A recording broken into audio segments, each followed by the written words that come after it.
La tragedia di Lucas ha colpito profondamente la comunità di Sedico, a cominciare dal sindaco, nella cui giunta siede proprio la nonna paterna del bambino, Daniela Piccoli, con le deleghe alle politiche sociali e alla sanità, sorella del senatore Giovanni Piccoli, eletto in passato in Parlamento nelle fila del centrodestra.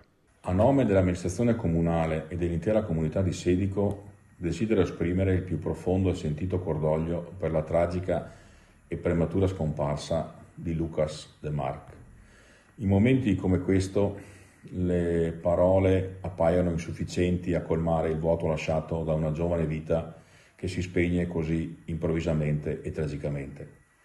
Tutta Sedico si stringe in un abbraccio silenzioso e commosso alla famiglia De March e alla famiglia Piccoli del nostro assessore, condividendo un dolore che colpisce nel profondo il cuore della nostra comunità. Come segno tangibile di rispetto verso Lucas e di sincera partecipazione al lutto dei suoi familiari, informiamo che le iniziative e le manifestazioni previste sul nostro territorio comunale per i prossimi giorni sono state annullate o rinviate. È un atto dovuto affinché la nostra comunità possa raccogliersi nel ricordo e nella riflessione, onorando la memoria di questo giovane concittadino.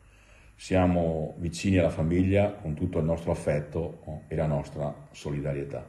Un momento difficile per la comunità, dove vita e morte si alternano in maniera inarrestabile.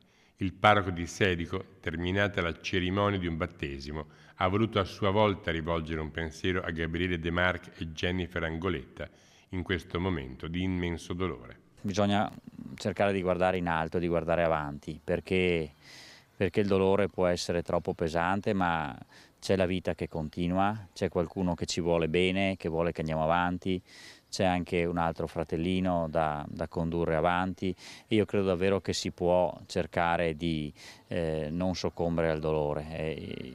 Io auguro proprio di guardare avanti e di confidare in tutto il bene che ancora resta, perché anche se il dolore è immenso, e lo è per loro prima di tutto, ma anche per la comunità, c'è da investire ancora sul futuro.